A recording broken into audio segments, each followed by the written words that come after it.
He who wants to be first of all will be last of all and servant of all. Gentlemen, you are in the right place. This is Last in Line Leadership Podcast. I am your host, John Shibley, and I just read you from Mark 9:35. That scripture is all about servant leadership, and that's what we're about here. The podcast that showcases and highlights great leaders of faith, people who have walked the journey of leadership, who have served, who have sacrificed, who have developed discipline, courage, and resilience. You've come to the right place. This is Last in Line Leadership.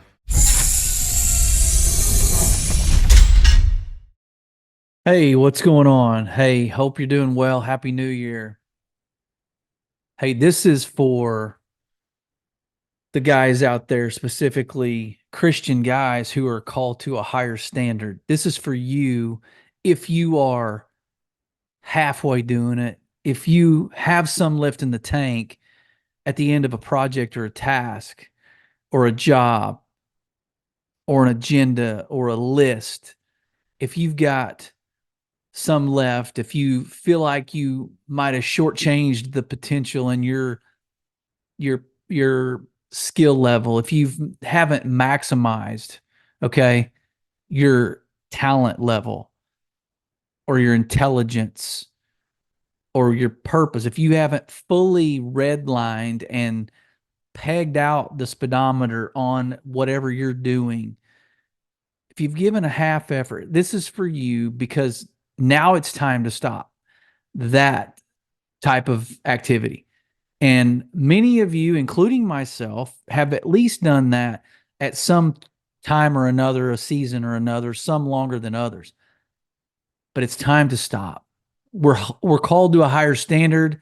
We are meant for more than what just the average run-of-the-mill dude is meant for, who doesn't believe in Christ, who hasn't sold out to his faith, who isn't serving, who isn't providing and producing more than he's consuming, who isn't physically capable, who isn't there, present, engaged with his family, leading them spiritually. For those people, we're called to be bigger than those people who aren't doing those things. So this is for you, and this is for me. If we feel ourselves lapse in to this mediocrity mindset in 2024, which we all have good intentions. We all say that that's not going to happen. We all plan for something spectacular and magnificent right now in January, but we all know how those New Year's resolutions go, and about 90% of them peter out by about February, maybe by January. I don't know the stat. I hope this is the exception, not the rule. But in my life, I know I've fallen into this trap, and I know that I've fallen into laziness. I don't know that I've got a propensity for laziness. I don't know that we're called to be that way. The Bible says the act of being slothful is a sin. It's anti what God created. Okay, we're not meant for that. So let's roll up our sleeves. Let's dig in today and let's talk about it. Let's get real with each other. Let's get convicted. Okay, let's get uncomfortable. That's what we should be getting at church. We should leave there going, ooh, I got some work to do. Or, that kind of hit me right in the face. Ooh, he's been reading my mail. Oh, does he have a camera in my house? Does he know? That was just for me, that message. Like, we should be leaving church with that, saying that to ourselves, knowing that we've got more in the tank and more to grow on, more to work on. So tonight, look, it's about more than just being busy, because a lot of us can make ourselves feel important by the number of tasks we mark off the list, by the number of boxes we check, by the number of busy items, right? Busy work that we compile on a list. You feel like you mark those off and you feel important. You feel like you've done something magnificent. I'm going to tell you, there's a difference between being productive and being busy. Guys, without giving too much away, I've had a really good year. I've been successful in my job for a long time, but this year's significantly successful, and I'm happy about that. I'm proud of that. I'm not saying I was entitled to it, not saying I deserved it. God blessed me beyond anything I did deserve. He was there. He was faithful. He provided. But I got to say I'm efficient. Okay, I may not work as many hours and sprint as fast as some of these other people. But I got to say, the the mark I leave, the footprint, I believe, is lasting. I believe it's got meat on the bone. I believe it means something. I believe it serves. I believe it stays with people. So to me, that's important. So I've got 5 ways to gauge productivity over busyness. This is going to come in handy because a lot of you are journaling, a lot of you are making lists, a lot of you have the whiteboard out, the chalkboard out if you're old school. A lot of you got the notes in your phone of the books you want to read this year, the number of days you want to work out, the diet you want to get on, right? The number of date nights you want to take your wife. Those are all great. A lot of you, those lists will just stay lists and they will just collect dust by about March. Okay. But if you're making lists that are as menial as, I'll be dramatic, but tie my shoes, check. Brush my teeth, check. Don't hit the trash cans pulling out of the driveway, check. Like if you've got the bar set that low, yeah, you're going to check off a lot more items than I do, but when I check one off, it's going to make a splash and it's going to last and it's going to be an imprint that's meaningful. So that's what I want to talk to you about is being productive, not just being busy. I'm sure you can be both, but a lot of you have talked yourself into being that you're productive when you're really just busy. Now, I call it movement versus magnitude.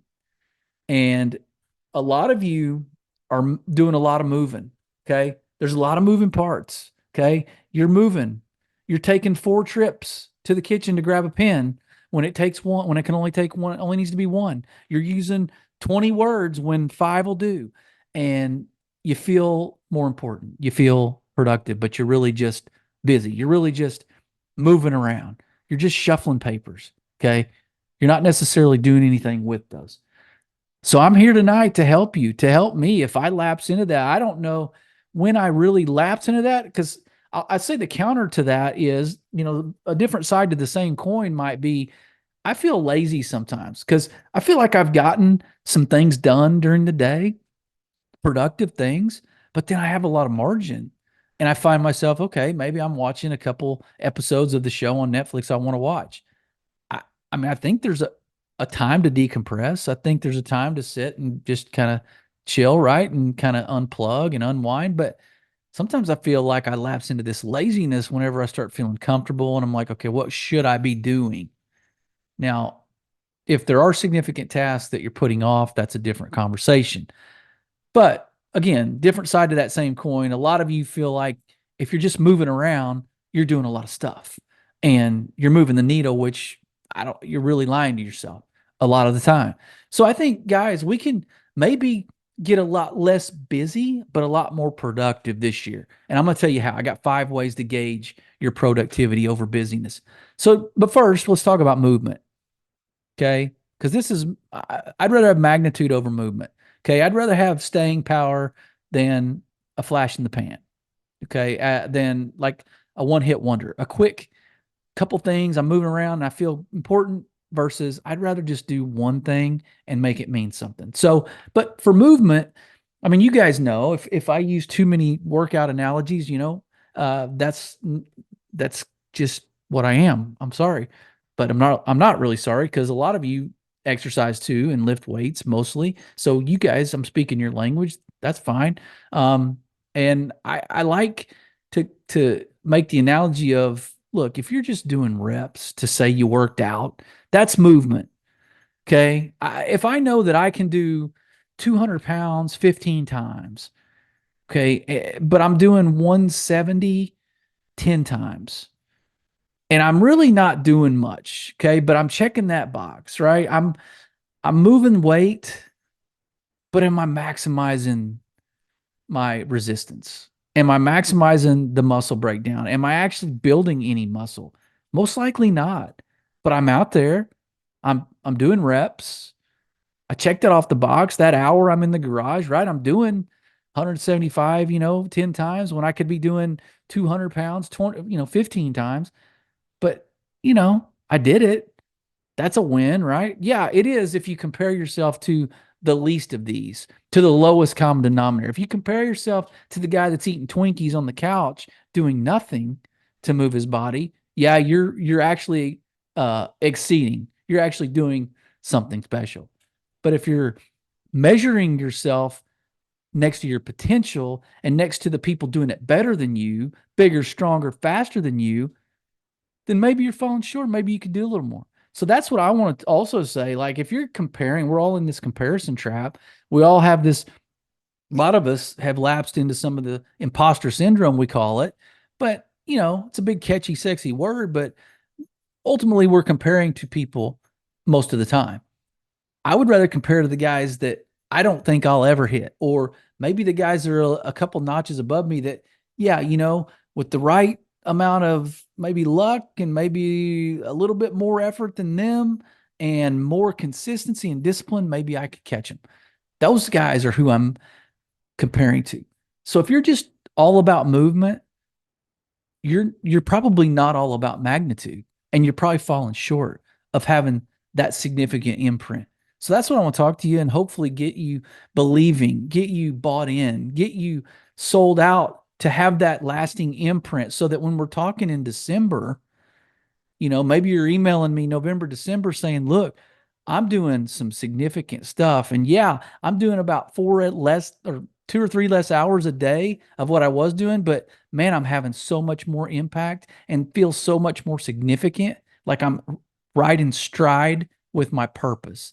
And that's what we are going. That's our strive. That's what we're striving to do.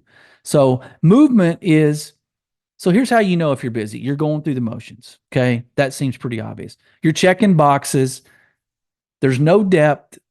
Okay. You have an inch deep, a mile wide, got a lot of tasks on the list, but none of them are really digging down deep, right? There's no depth. There's no breadth. There's no thickness. There's no body to the work. Okay. It's just work. It's just there. It's just movement. And you're doing the bare minimum. Back to the weight analogy, the weights analogy, like, or I mean, let's talk about cardiovascular. I know you're going to tell me I box everybody into weights, right? Because that's what I know. It's what I do. It's what I'm decent at. That's what I've gotten better at over the years. Okay. I've been consistent. Okay. Let's talk about something I don't do. Cardio, running.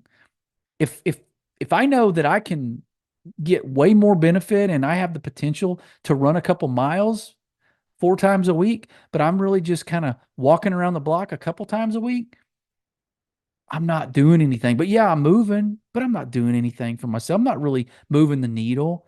But let's move the needle. Like, there's too many of us guys that are just content with saying we got in the game, but never really moving the ball down the field, or never really getting in the end zone, never really scoring, never helping the team, but we're on the field. Maybe we're just on the team. Maybe we're not even on the field. We got a jersey, right? We got a jersey and a clipboard and a visor, and we feel important. Hey, world needs backups, right?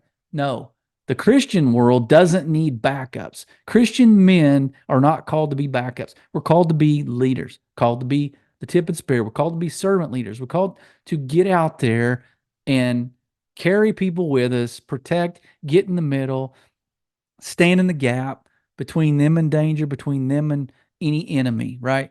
We're called to do that. So let's make it count. So here we go. Let's talk about magnitude. Okay. We covered movement. That didn't take very long because movement is pretty shallow. Movement's a short trip around the block, because I think you get it. It's just doing it for the sake of saying we did it. There's no meat on the bone. It's the bare minimum. There's no depth. Magnitude, on the other hand, magnitude speaks. Okay. It's got a broader voice. It's got a bigger reach. It's got more influence. It's got more of a thumbprint. It's got more of a footprint. It's got packs a little more punch. So how do you know that your project, your task, your job, your mission is productive, is significant, embodies the magnitude that the standard requires to being a Christian leader, man, specifically male leader? Okay, here we go. Here's how you know. I got 5 questions, 5 ways to gauge productivity over busyness. Number 1, when it's bigger than me, when it's bigger than you, When the task or project or job or mission is bigger than you, okay, it's a greater mission, it's a greater mandate, there's more at stake. Okay, there's a bigger eternal ramifications, eternal footprint, eternal impact. There's something bigger that's you're part of a bigger plan. Okay. And it's going to require God to step in and intervene on your behalf and help bless you along the way, right? You're going to need some things go your way. It's going to be beyond your own strength. It's going to be beyond anything in your little finite human mind can grasp. So that's how you know it's magnitude, because it's going to be bigger than you, and it's going to serve people beyond you. It's going to have a bigger splash. The reach is broader. Okay. The range is wider. That's how you know. If you're just doing the bare minimum, then you're really only going to affect people in a small sphere. And maybe at the most, you're just going to be able to clap, give yourself an ovation and pat yourself on the back and say, hey, nobody saw that. It really didn't mean anything, but I did it. I know I did it. And that's all that matters. That's where you're going to get if you're back to the movement section of just moving just for the sake of it, of moving. You're just shuffling papers. All right, here we go. So that's number one. When is it? When it's bigger than me. Number two, the project is productive and it's got magnitude.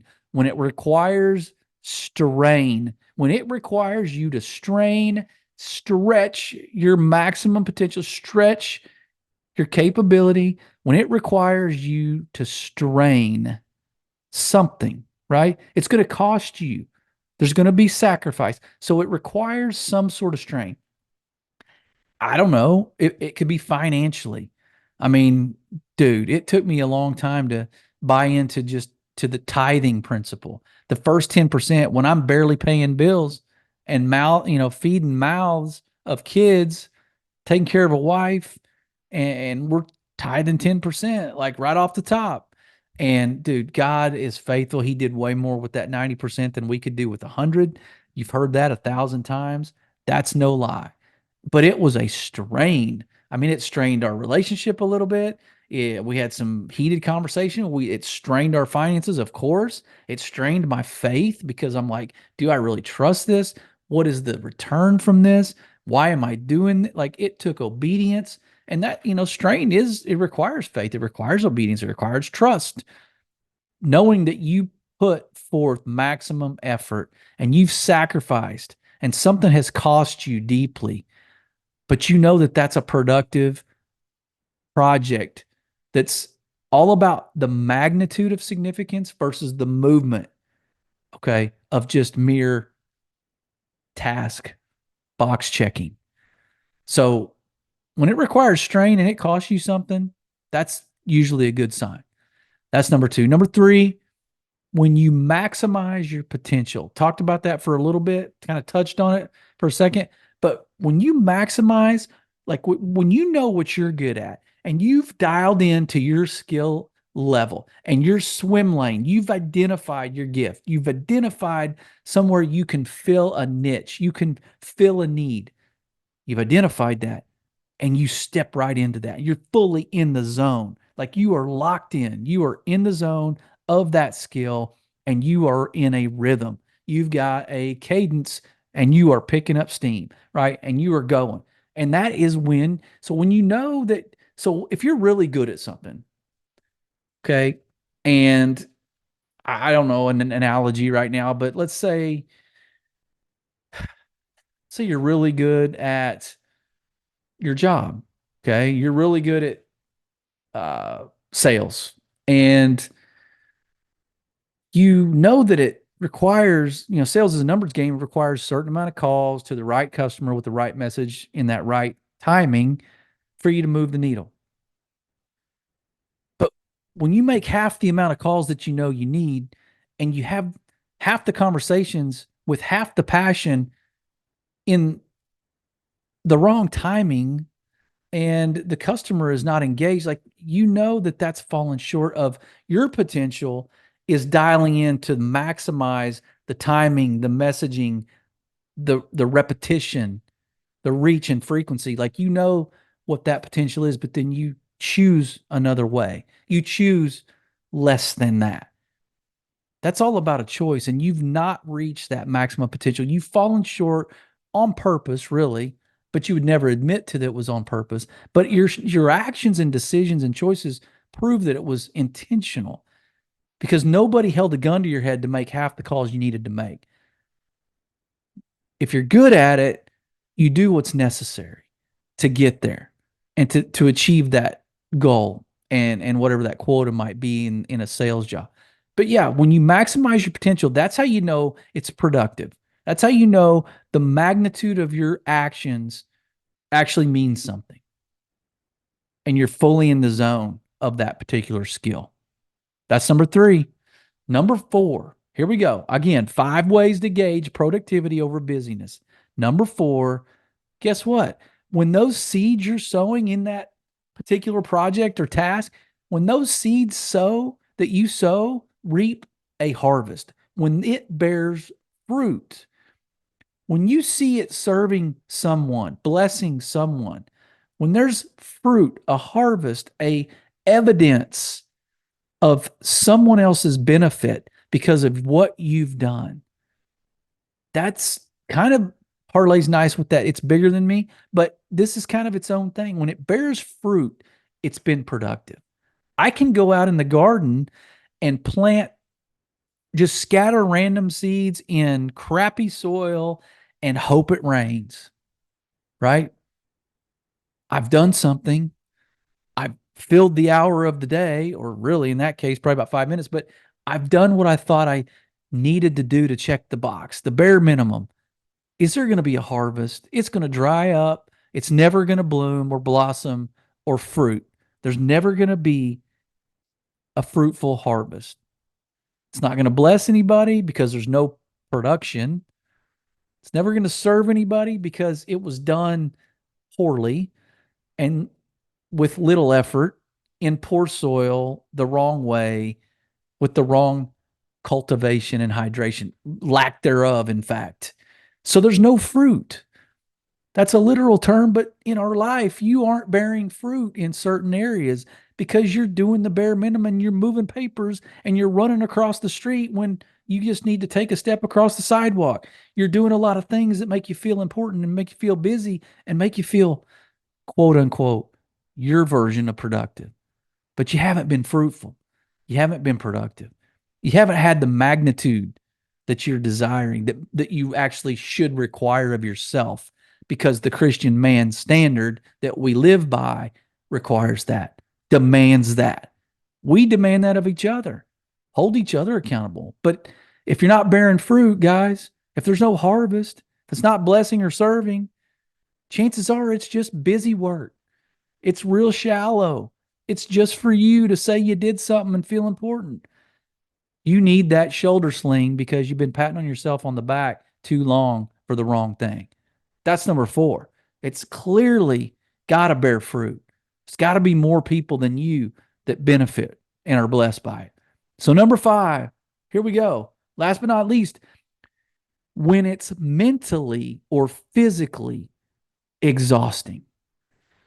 When you walk away from something and you feel drained, okay, a good drained, not drained from toxic interaction with evil people, right? Or you got into a confrontation and that just physically drained you, or mentally, emotionally drained you. That's not what I'm talking about. I'm talking about productive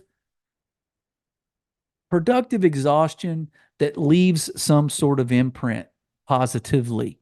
Okay. When it's mentally or physically draining, physically, that's easy. When I go out in the gym and work out and throw weights around a bunch of times, heavier each time, hopefully, I don't look forward to it. But when I'm done and I can't move and I need to get in the hot tub because my muscles are like screaming at me and I get out of bed and everything creaks, man, do I know I've done something. That soreness is significant. It is truly defining. Okay. It is fruit. That is bearing fruit from the effort I put forth. And it was worth it. And I know that because I'm exhausted. When I get done parenting a kid through a hard time, or having a conversation with my wife about our relationship where maybe I've dropped the ball, maybe we haven't connected. We have that, we kind of air out that dirty laundry, or I'm parenting a kid through a tough time. I walk away and I'm like, oh, I just need to get out of the room. We've done our work. We've been productive, right? Not busy, not just throw a bunch of scripture at them and tell them how we used to do it and how they're terrible and doing it wrong. But we really kind of get in their skin. We relate, we empathize, we instruct, we correct, we discipline sometimes, then we encourage and we love. But when I walk away from that, I'm drained. Even though it was good work, it was draining. But I feel worth something. I feel like it was worthwhile. The magnitude of productivity was significant. And I believe there's an impact made. There's a footprint made in that kid's life long term where maybe 20 years from now, he remembers that conversation when he's a parent. That's what we're hoping for. Okay. We leave it all on the field. That's how you know. When you're exhausted, you've left it out on the field. You watch a football player who's played every down and he is filthy. Okay. The guy that's the cleanest never got in the game. Chances are he didn't have a whole lot to contribute. The guy that's bloody, dirty, grass stains, guy with got tape ripped from one side of his arm to the other. He's limping a little bit, shoes are untied. That guy, he's got war paint on his helmet from the other team's helmet. Like that guy left it all on the field and he's exhausted. He's got nothing left in the tank. Guys, when we redline and we hear our buddy Kyle Thompson at Undaunted Life talks about you should redline once a week. When we redline, guys, any sort of way, like mentally, spiritually, physically, emotionally, relationally, professionally, whatever, when you redline, all that means is that you've pushed yourself to maximum output. You've left it all on the field. Okay. When we do that, we can look at ourselves in the mirror and go, yeah, hey, I may not have hit all those goals. I may not have checked all those boxes that the old me that was more into movement than magnitude, the old me that was busy but not productive, the old me would have checked those. Maybe I didn't check them all, but the ones I did check, dude, I'm exhausted. Dude, I left it out all out there. I redlined there. And I know that that was lasting. I know that stuck. I know there's going to be evidence of that beyond just today. And the guy that just is busy with no depth, his evidence is fleeting. It goes away, right? It's like the footprint on the wet sand. Kind of get the tide comes in and just kind of washes it like no one ever stepped there, like no one was ever there. That imprint was so shallow and so, I don't know, wet and flimsy. There was no firm foundation to that footprint. Okay. Because it was shallow and it was fleeting. It was quick. It was there and it was gone. And then it was literally gone. So, our footprint, guys, we're trying to make last. We're trying to let it live beyond us.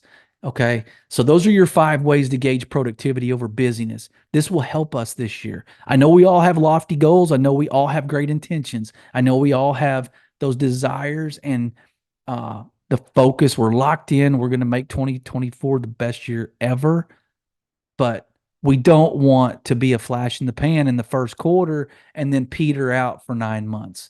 This is how we do it. This is how we stay productive, consistent. This is how we make a lasting impact. Okay, here we go. Movement versus magnitude, guys. 5 ways to gauge productivity over busyness. Here's how you know if there's magnitude and productivity in the task, project, or job you're going to do. Okay. First one, when it's bigger than me. Okay. Second one, when it requires strain. Number 3, when you maximize your potential. 4, when it bears fruit. 5, when it's mentally or physically exhausting. Guys, I feel a little bit drained after this conversation. I feel fired up, feel like I could eat nails. I hope you do too. I hope you're inspired. I hope you're motivated. Most of all, I hope you're convicted a little bit to make some changes that create um, lasting imprint, the desire to make that lasting footprint, the productivity over busyness, the magnitude over movement. I hope this blessed you guys. Happy New Year once again. I can't wait to see how you have taken the bull by the horns, how you have selected and chosen productivity over busyness. With that, be blessed.